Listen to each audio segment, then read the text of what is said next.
नमस्कार दोस्तों, कैसे हैं आप लोग। 18 सितंबर 2023 के एडिटोरियल एनालिसिस और करंट अफेयर्स एनालिसिस में आपका स्वागत है। एडिटोरियल 3 आपके साथ डिस्कस करूंगा और करंट अफेयर्स की 5 से 6 इंपॉर्टेंट न्यूज आज आपके साथ डिस्कस होंगी, जो भी मोस्ट इंपॉर्टेंट है। सबसे पहला आर्टिकल अगस्त के ट्रेड नंबर्स, दूसरा आर्टिकल यूएस की पॉलिसी टुवर्ड्स ईरान और तीसरा आर्टिकल इंडिया में फॉरेन टूरिस्ट के लिए health care journey. In fact India की ओवरऑल हेल्थ केयर जर्नी की बात हो रही है। तो ये तीन तो यहाँ पे एडिटोरियल के आर्टिकल है। उसके बाद करंट अफेयर्स में आर्टिसंस को मदद करने के लिए यहाँ पे एक नई लोन स्कीम शुरू की गई है और साथ साथ इंडिया का पहला इंटरनेशनल कन्वेंशन और एक्सपो सेंटर खोला गया यशभूमि नाम का। उसके बाद 114 धनुष गन आर्टिलरी गन्स 2026 तक इंडियन आर्मी में इंडेट की जाएंगी। शांति निकेतन को UNESCO world hit heritage list में रख लिया गया है। ओवरऑल एक इटालियन आइलैंड लैम्पेडोसा नाम का, वहां पे बड़े तादाद में अफ्रीकन माइग्रेंट्स पहुंच रहे हैं। तो इसको रोकने के लिए क्या किया जा रहा है। Military leaders of Mali, Nigeria और बुर्किना फासो, तीनों ही कंट्रीज में कूप हो रखा है। एक म्यूचुअल डिफेंस पैक्ट साइन किया है टेररिज्म से लड़ने के लिए।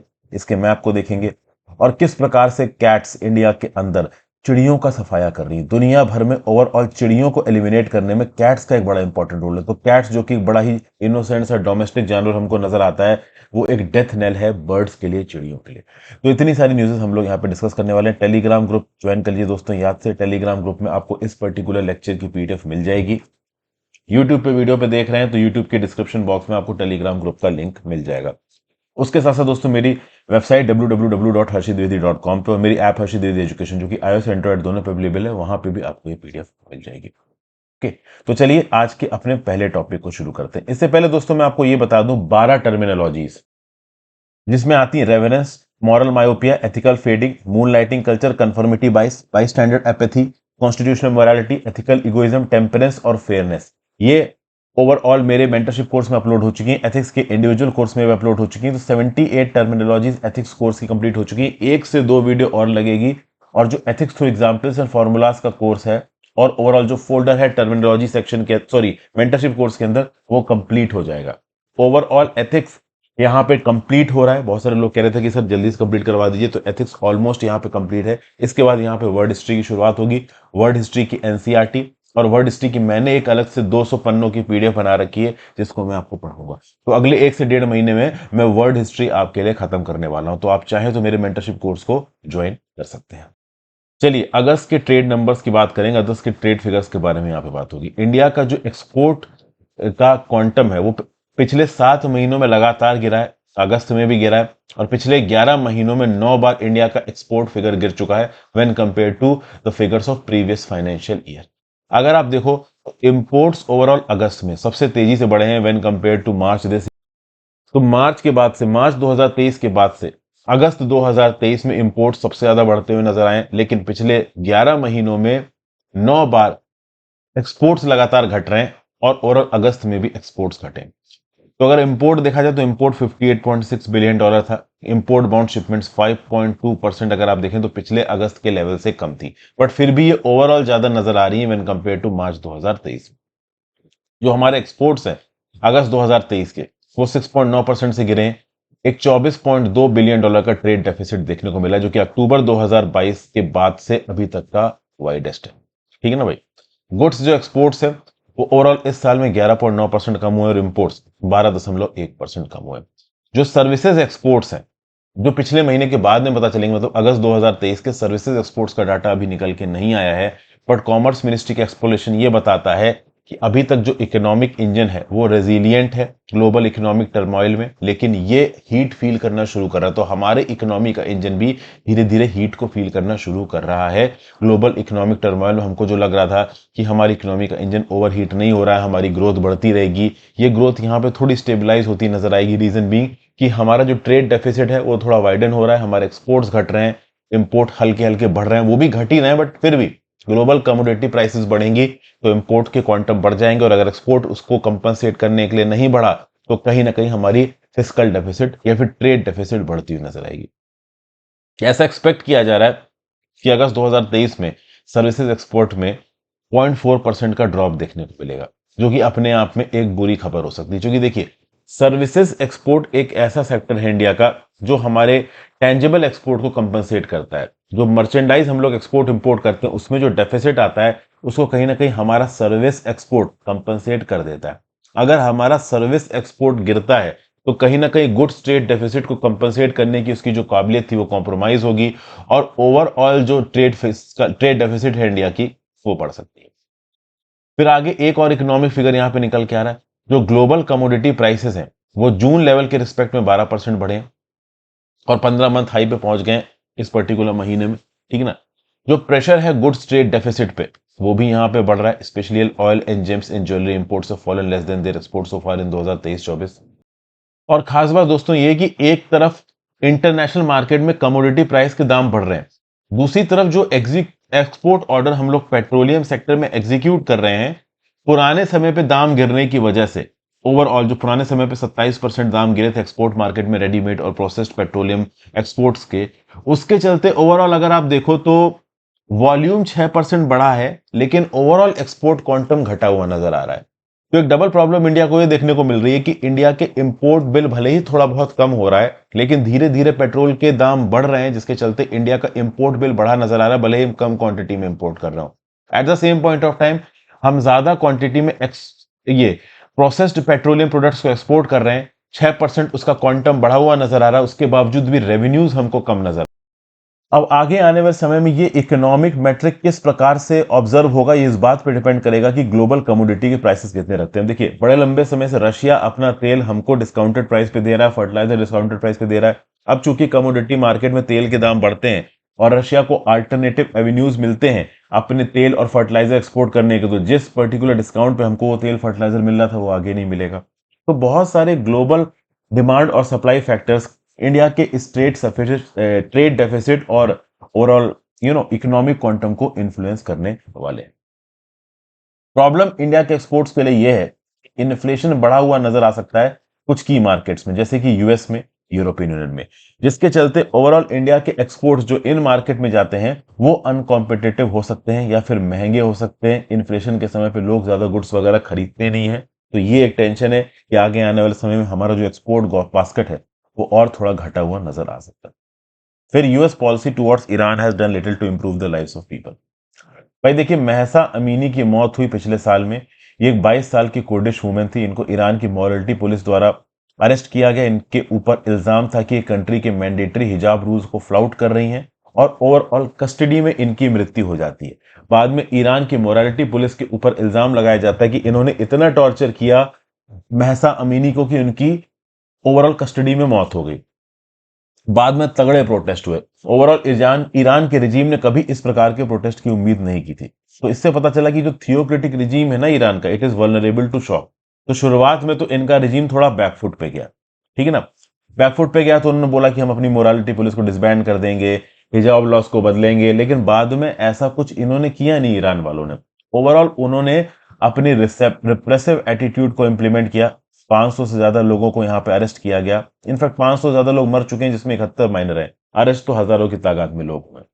तो अब हुआ यह है दोस्तों कि ईरान की बात करो तो ऑलरेडी अमेरिकन सैंक्शंस इनके ऊपर लगे हुए, प्लस ओवरऑल मोरालिटी पुलिस की एक्टिविटीज के अगेंस्ट एक वेव ऑफ प्रोटेस्ट हिजाब बैन के रिस्पेक्ट में, हिजाब बैन ओवरऑल एक इंडिया में हिजाब के ऊपर स्कूलों में बैन लगाए जाने की वजह से प्रोटेस्ट हो रहा है और ईरान में हिजाब ना पहने जाने के लिए प्रोटेस्ट हो रहा है। तो जो कस्टोडियल डेथ हुई थी महसा अमीनी की 1 साल पहले, उसके चलते तगड़ा बवाल हुआ। बाद में ये लगा कि ये बवाल बैकग्राउंड में चला गया है, ठीक है ना, लोग थोड़े ठंडे पड़ गए। लेकिन इस साल जो पहली एनिवर्सरी थी महसा अमीनी की डेथ पे, रिपोर्ट्स ये निकल के आ रही हैं कि ओवरऑल यूएस ने कुछ एडिशनल सैंक्शंस लगाए हैं ईरान के ऊपर। तो इन एडिशनल सैंक्शंस के चलते डेफिनेटली ईरान की जो इकोनॉमी है उसके ऊपर इंपैक्ट आता है। बट क्या अमेरिका के ये सैंक्शंस ईरान के शिया मुल्लाज, जो लीडिंग मुल्लाज है, थियोक्रेसी है, उनके काम करने के तरीकों को बदल पाते हैं? जी नहीं। ईरान के शिया मुल्लाज 1979 रेजोल्यूशन से ओवरऑल ईरान की गद्दी पर बैठे हैं और यूएस कितने भी सैंक्शंस लगा दे, यूएस की जो भी पॉलिसी रही हो, चाहे वो कोवर्सिव भी क्यों ना हो, ईरान के ऊपर उसका कोई भी इंपैक्ट नहीं आता। इनफैक्ट ईरान और ज्यादा कन्वेंशनली रिएक्ट करता है, भले वहां पे लोगों की हालत खराब है, बट यूएस सैंक्शन से वो डर नहीं रहे। अब एक तरफ तो यूएस सैंक्शंस लगा रहा है, दूसरी तरफ यहां पे एक डील साइन कर रखी है यूएस ने ईरान के साथ, जहां पे $6 बिलियन की ईरानियन फंड जो कि South Korean accounts to Qatar में फ्रीज पड़े हैं वो ईरान को दे दिए जाएंगे। बदले में ओवरऑल यूएस के कुछ प्रिजनर्स को छोड़ाया जाएगा।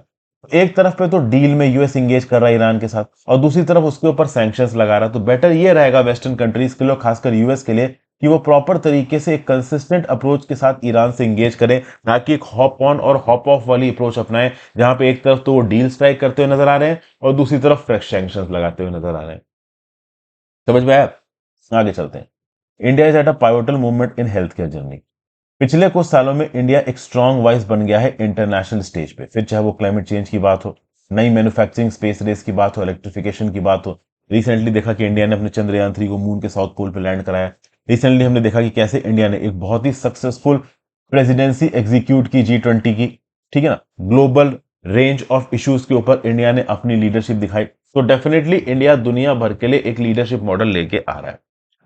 अब इस रिस्पेक्ट में हेल्थ के फील्ड में हम क्या कर पा रहे हैं भाई? भले ही ओवरऑल हम लीडरशिप के रिस्पेक्ट में आगे बढ़ रहे हैं, बट कुछ पैसेट्स में हम पीछे छूट रहे हैं। जैसे कि अगर आप देखो तो भले ही इंडिया एक ग्लोबल लीडर है, हेरिटेज डिस्प्ले करता है एंशिएंट सिविलाइजेशन की, एनर्जी पैशन एम्बिशन हमारे यूथ में बहुत है कि इमर्जिंग इंडिया बाहर निकल के आ रहा है। लेकिन इसी इंडिया में वर्ल्ड की नई डायबिटीज कैपिटल है। मिलियंस लोग हाइपरटेंशन ब्लड प्रेशर से गुजर रहे हैं। बहुत सारे youth heart attacks, cancer, respiratory disease और डिप्रेशन की वजह से मर रहे हैं। इंडिया का जो नॉन कम्युनिकेबल डिजीज का बर्डन है वो लगभग $4 ट्रिलियन हो जाएगा 2030 तक, और ये इंडिया का बिगेस्ट रोड ब्लॉक है टू डेवलपमेंट, ठीक है ना। इंडिया के ऊपर एक प्रकार का एज टैक्स लग जाएगा डेमोग्राफिक डिविडेंड को, जो कि यहाँ पे रोकेगा। और इंडिया का जो डिगेट है ना, ये टर्न कर सकता है into a generation of lost opportunity. तो यहाँ पे जो ऑथर हैं, जो कि अपोलो हॉस्पिटल के फाउंडर हैं, वो ओवरऑल हेल्थ केयर इंडस्ट्री को अर्ज कर रहे हैं कि इंडिया को इस पर्टिकुलर मेनेस से बचाना है, एडवोकेट करना है बेटर लाइफस्टाइल चॉइसेस को, कॉम्प्रिहेंसिव हेल्थ टेस्ट कंडक्ट करवाने हैं, जहां पे केवल ब्लड टेस्ट ही कंडक्ट ना हो, उसके साथ प्रॉपर सीटी स्कैन्स किए जाएं, क्योंकि सिर्फ ब्लड टेस्ट के बेसिस पे आप दूसरी प्रकार के डिसीजेस को चेक नहीं कर सकते हो। इंडिया 1983 की बात बहुत आगे आ चुका है। 1983 की बात यहाँ पे ऑथर क्यों कर रहा है? क्योंकि अपोलो के हॉस्पिटल के फाउंडर अपोलो हॉस्पिटल्स को 1983 में ही फाउंड किया गया था। तो 1983 से लेकर अब तक इन्फेंट मोर्टिलिटी रेट 4 गुना इंप्रूव हो चुका है, मैटरनल मोर्टिलिटी रेट 7 गुना इंप्रूव हो चुका है। एवरेज लाइफ एक्सपेक्टेंसी एक इंडिया की 30%, एक इंडियन की 30% बढ़ चुकी है, 55 साल से बढ़ के 70 साल पे आ चुकी है। World class health care infrastructure India के अंदर एग्जिस्ट करता है। इनक्रेडिबल क्लिनिकल टैलेंट इंडिया के अंदर एग्जिस्ट करता है। हम best in class clinical outcomes दे सकते हैं। इंडिया के पास एक्सपर्टीज है हाईली स्पेशलाइज्ड एरिया में, कार्डियोलॉजी में, ऑर्गन ट्रांसप्लांट में, ऑन्कोलॉजी में, और बहुत तेजी से आगे बढ़ रहे हैं। मेडिकल वैल्यू ट्रेवल इंडिया के अंदर बढ़ रहा है। बहुत सारे लोग यूरोप और यूएस न जाके इंडिया के अंदर अपना इलाज कराने आते हैं, क्योंकि उनको पता है कि इंडिया के अंदर वर्ल्ड क्लास मेडिकल फैसिलिटीज है और at the same point of time वो अफोर्डेबल है।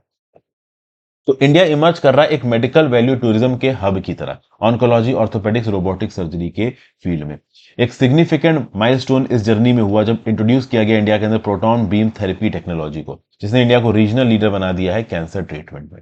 Patients across the globe India में आ रहे हैं वर्ल्ड क्लास मेडिकल एक्सरसाइज के लिए, state of the art infrastructure के लिए, कॉस्ट इफेक्टिव केयर के लिए।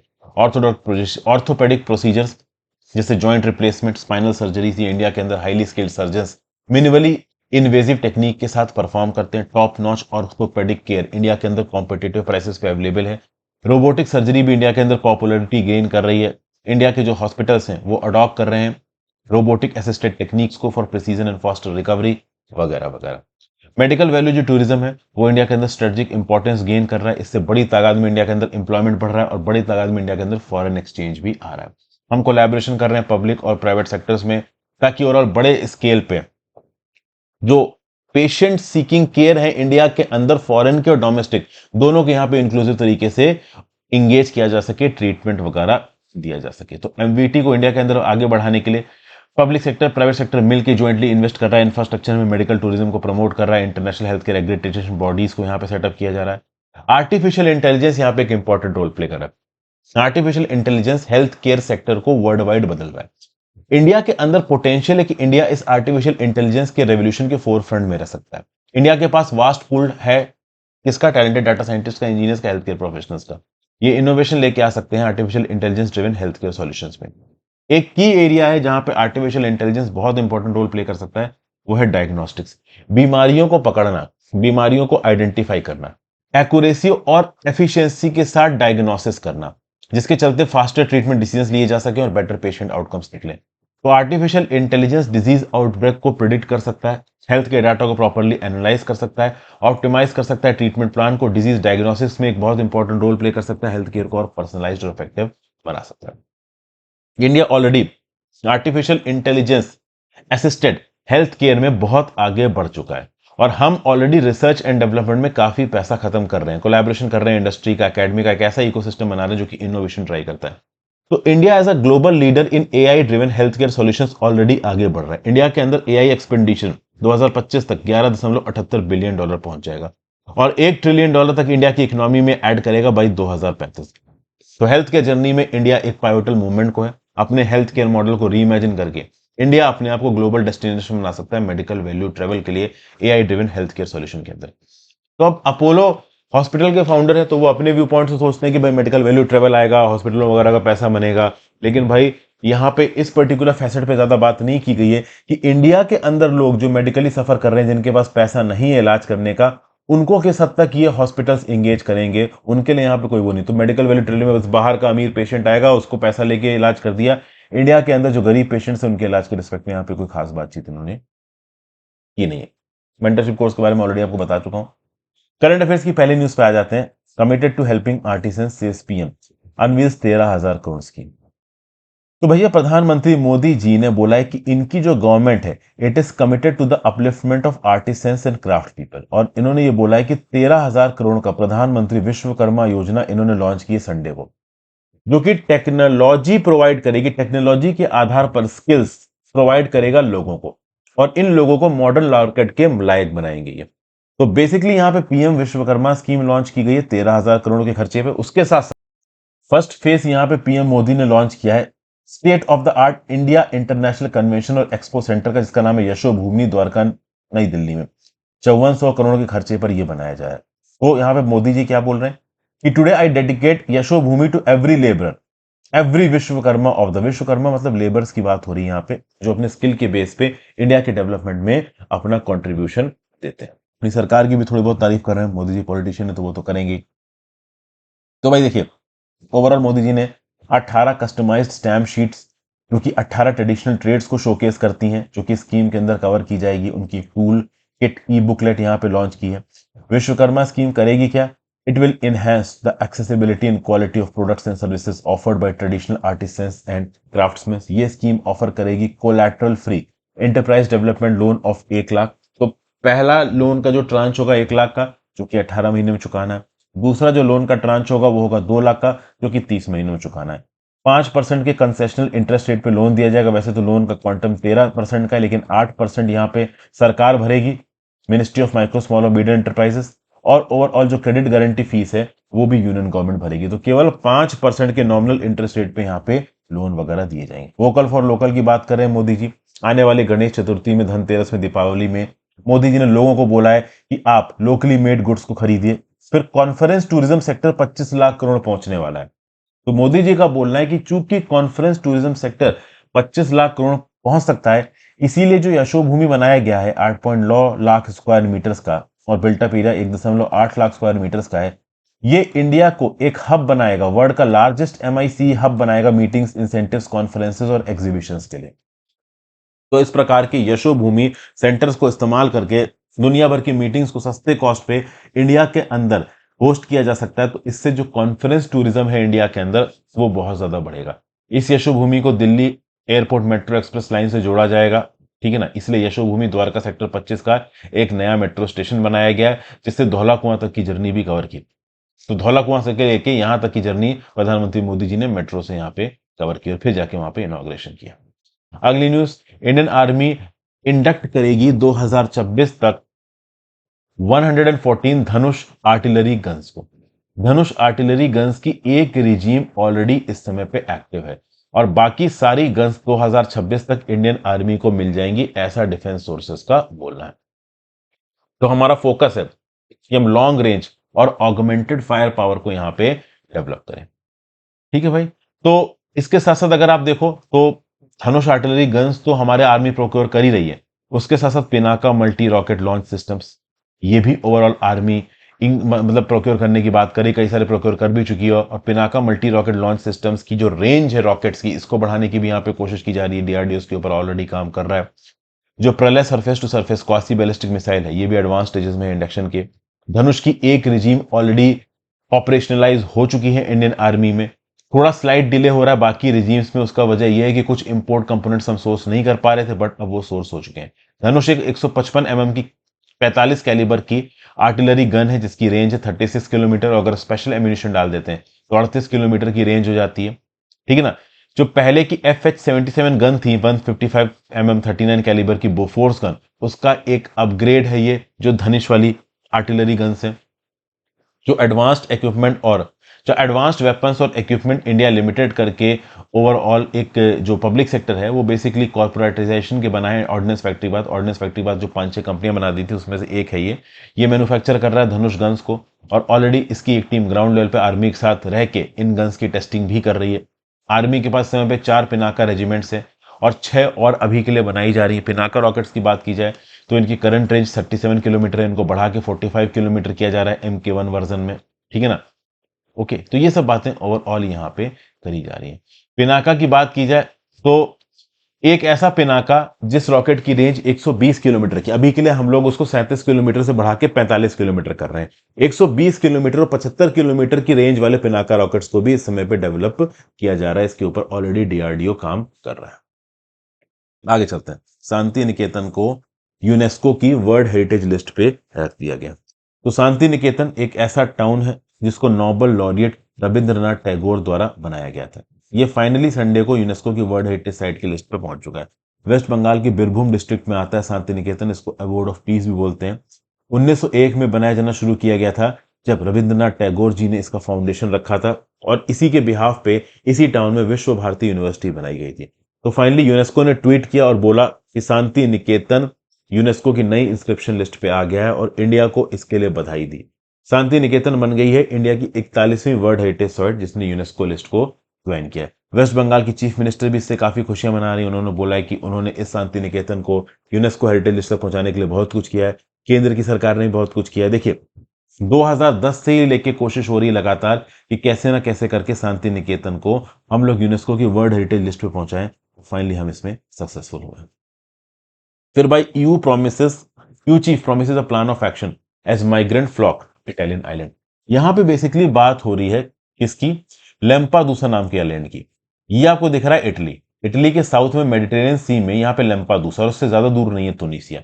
अब तुनिसिया में बोटों से भर भर के जो अफ्रीकन माइग्रेंट्स होते हैं वो अच्छी लाइफ की चाह में यूरोप की तरफ चलते हैं और लंपादूसा तक पहुंच जाते हैं। लंपादूसा में रिसेंटली 7,000 माइग्रेंट्स पहुंच गए। लंपादूसा आइलैंड की पूरी आबादी भी 7,000 नहीं है, और 7,000 से तो माइग्रेंट ही एक हफ्ते में पहुंच गए यहाँ पे, और बहुत सारे माइग्रेंट्स यहाँ पे ऑलरेडी ऑन द वे हैं।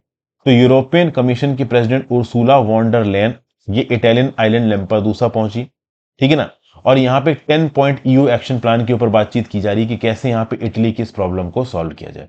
इस साल 1,26,000 माइग्रेंट्स इटली के अंदर ऑलमोस्ट पहुंच चुके हैं। पिछले साल 2022 में इस डेट तक जितने पहुंचे थे उससे दुगने पहुंच चुके हैं। अकेले लैम्पादूसा में 7,000 एक हफ्ते में पहुंच चुके हैं, जो कि लैम्पादूसा की पूरी आबादी से ज्यादा है। तो इटली के लोग भड़बड़ाए हुए हैं, खासकर लैम्पादूसा आइलैंड के लोग भड़बड़ाए हुए हैं। किसी को भी पसंद नहीं आता कि उनकी जगह पे इतनी बड़ी तादाद में गरीब लोग आ जाए, ठीक है ना। तो लैम्पादूसा का माइग्रेंट रिसेप्शन सेंटर की तरफ जब जा रही थी ये उर्सुला वॉन डर लेयन, तो इनके रास्ते को ब्लॉक कर दिया गया और लोकल लेवल पे लोग इरेगुलर माइग्रेशन के अगेंस्ट प्रोटेस्ट करने लगे। तो यहाँ पे उन्होंने बोला है कि हम ऑलरेडी एक 10 पॉइंट एक्शन प्लान को लेकर चल रहे हैं, जिससे इटली के ऊपर हम प्रेशर को रिलीव करेंगे। कैसे नॉर्थ अफ्रीका से बोट से आने वाले माइग्रेंट्स को इटली में आने में रोका जा सकता है, इसके लिए यहाँ पे ओवरऑल यूरोपियन यूनियन की एक्सटर्नल बॉर्डर एजेंसी फ्रंटेक्स को इन्वॉल्व किया जा रहा है। फ्रंटेक्स स्टेप अप करेगा सी और एरियल सर्वेलेंस को माइग्रेंट बोट्स को लेके, पीपल स्मगलर के ऊपर क्रैकडाउन करेगा। फिर at the same point of time Tunisia को भी बहुत सारी बोट्स और फाइनेंशियल मदद प्रोवाइड की जाएंगी, ताकि तुनिसिया भी अपने यहाँ से हो रहे इलीगल इमिग्रेशन को रोके। क्योंकि एक तो ट्रेकरस जर्नी करते हैं माइग्रेंट्स, रास्ते में कभी कभी बोट कैप्साइज हो जाती हैं, बहुत सारे लोग मर जाते हैं, और at the same point of time इतने बड़े तादाद में माइग्रेंट्स इटली या फिर बाकी किसी यूरोपियन कंट्री में वेलकम भी नहीं है। फिर जाते हैं military leaders of Mali and Niger and Burkina Faso sign mutual defence pact. देखिए यहाँ पे आपको नक्शा नजर आ रहा है, इधर माली नजर आ रहा है, नीचे बुर्किना फासो और नाइजर। बीच में जो ग्रीन रंग का इलाका रह रहा है ना दोस्तों, ये ग्रीन रंग का इलाका तीनों कंट्रीज में कॉमन है, ठीक है ना। इस पर्टिकुलर इलाके को आप क्या बोलते हो? इसको आप बोलते हो लिप्ताको गोरमा रीजन। ये माली, बुर्किना फासो, नाइजर दोनों में थोड़ा थोड़ा आता है। ये बेसिकली वो इलाका है जहां पे बॉर्डर्स मिलते हैं किसके? माली, बुर्किना फासो और नाइजर के। अब माली, बुर्किना फासो, नाइजर में जिहादिज्म बहुत तेजी से बढ़ रहा है। अलकायदा, आईसिस जैसे ग्रुप्स एक्टिव हैं और लगातार मिलिट्री फोर्सेस के ऊपर और सिविलियन फोर्सेस के ऊपर अटैक करते रहते हैं। तो ओवरऑल इन तीनों कंट्रीज ने, माली, बुर्किना फासो, नाइजर, और माइंडेड ये तीनों कंट्रीज में रिसेंटली मिलिट्री कूप्स हुए हैं। इन्होंने मिलकर अपना एक मिलिट्री ग्रुप बनाया है और इस ग्रुप का ऑब्जेक्टिव ये है कि ये टेररिज्म के खिलाफ लड़ाई करेगी। ऑलरेडी माली के अंदर एक जिहादिस्ट इंसर्जेंसी 2012 से चल रही है, क्योंकि नाइजर और बुर्किना फासो में पहुंच गई थी 2015 में। 2020 के बाद से इन तीनों कंट्रीज में कूप हो चुके हैं। कूप की एक बड़ी वजह यह भी थी कि इनकी सिविलियन डेमोक्रेटिक सरकार ओवरऑल इन जिहादिस्ट ग्रुप्स को चेक नहीं कर पा रही। तो ये तीनों कंट्रीज मिलकर एक आर्म्ड ग्रुप बना रही हैं और इस आर्म्ड ग्रुप का टारगेट ये होगा कि जिन जिन इलाकों में भी जिहादिज्म और टेररिज्म फैलाया जा रहा है वहां पे एक मिलिट्री क्रैकडाउन किया जाएगा। तो टेररिज्म के साथ लड़ने के लिए, जिहादिज्म के साथ लड़ने के लिए ओवरऑल लिप्टाको गोरमा रीजन में माली, बुर्किना फासो और नाइजर ने मिलकर ओवरऑल एक मिलिट्री एग्रीमेंट किया है टेररिज्म को हराने के लिए। तो भैया लिप्टाको गोरमा रीजन ये बहुत इंपॉर्टेंट हो जाता है आपके लिए, आपके एग्जाम्स पर्सपेक्टिव से याद रखना पूछा जा सकता है आपसे।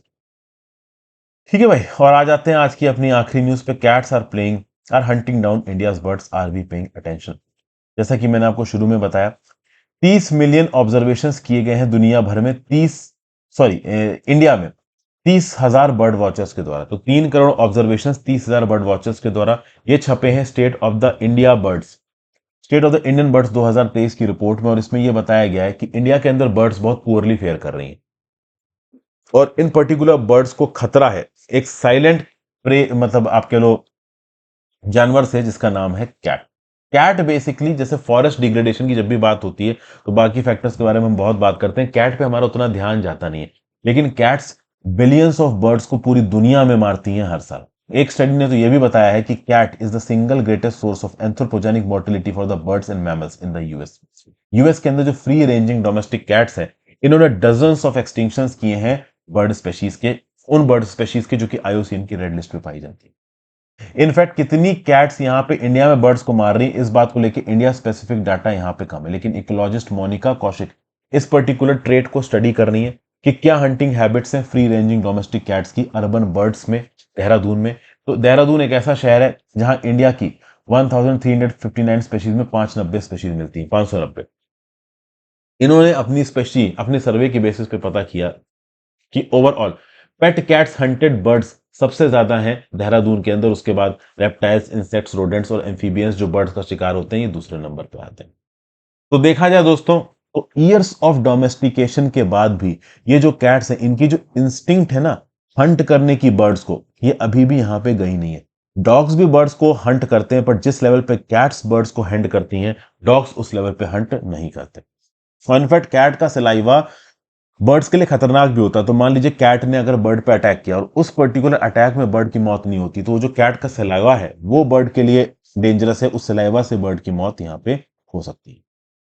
तो कैट के सलाइवा में जो बैक्टीरिया पाया जाता है जिसका नाम है पेस्ट्योरेला मुल्टोसिडा, ये भी बर्ड को मार सकता है अगर अटैक में बर्ड नहीं मरती हो तो। ठीक है ना भाई, तो ये सब बातें यहाँ पे ओवरऑल बताई जा रही। कई बार क्या होता है कि cat attack birds treatment centre पहुंच भी नहीं पाती है, रास्ते में ही उनकी मौत हो जाती है। तो कैट ने एक लैंडस्केप ऑफ फियर बना रखा है। अगर बर्ड्स को पता चल गया कि इस पर्टिकुलर इलाके में कैट्स पाई जाती हैं, तो वो वहां पे अपना घोंसला ही नहीं बनाएंगी, वहां पे ब्रीडिंग करेंगी नहीं, एक्स्ट्रा विजिलेंट रहेंगी। यानी यहाँ पे बर्ड्स बहुत टाइम इन्वेस्ट करती हैं इस जानने में कि उनका जो शिकारी है कैट्स, वो किसी एक पर्टिकुलर इलाके में तो नहीं है, जिसके चलते बर्ड का जो एक्सटेंट है वो भी यहाँ पे कम होता है। कैट्स की बात की जाए तो पहले कैट्स वाइल्ड इलाकों में ही मिलती थी, लेकिन धीरे धीरे कैट्स को डोमेस्टिकेट करना शुरू किया गया। पहली बार 10,000 साल पहले वेस्ट एशिया में कैट्स को डोमेस्टिकेट किया गया।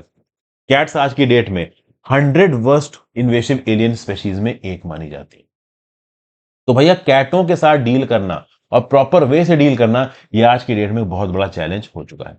एनिमल वेलफेयर ग्रुप एडवोकेट करते हैं ट्रैप न्यूटर रिटर्न पॉलिसी को, जहां पे स्ट्रे डॉग्स और कैट्स को ट्रैप किया जाता है, स्टेरलाइज किया जाता है और फिर वापस ओवरऑल इस उम्मीद में भेजा जाता है कि हाँ भाई ये अपने पॉपुलेशन को एक लिमिट से ज्यादा बढ़ाएंगे नहीं, किसी और को नुकसान पहुंचाएंगे नहीं। ठीक है ना भाई।